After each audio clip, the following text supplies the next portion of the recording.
2 ರಿಂದ 3 ದಿನ ಆಗೈತಿ. ಕಳ್ಳೆನ ನೆನೆಸಾಗಿದೆ, ಎಷ್ಟು ಚೆನ್ನಾಗಿದೆ ನೋಡಿ. ಇದನ್ನ ನಾವು ಇದರಿಂದ ಈಗ ಬೋಂಡ ಮಾಡಿ ತೋರಿಸ್ತೀನಿ ಹೆಂಗೆ ಮಾಡೋದಂತ. ಇದನ್ನ ಹುಳಿ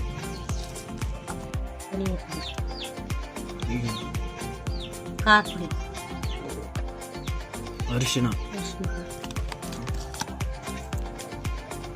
ಎಷ್ಟು ಬೇಕಷ್ಟು ಹಾಕಬೇಕು, ಜಾಸ್ತಿ ಹಾಕಬಾರ್ದು.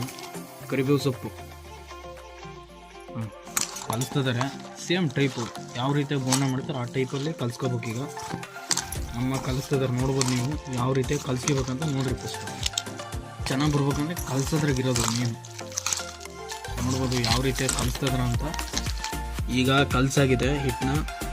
ಬೋಂಡಕ್ಕೆ ಇನ್ನೊಂದು ಅರ್ಧ ಗಂಟೆ ಬಿಟ್ಟರೆ ಬೋಂಡ ರೆಡಿ ಹಾಕೋ. ಬೋಂಡ ಬಿಡ್ತಾ ಇದ್ದೀವಿ.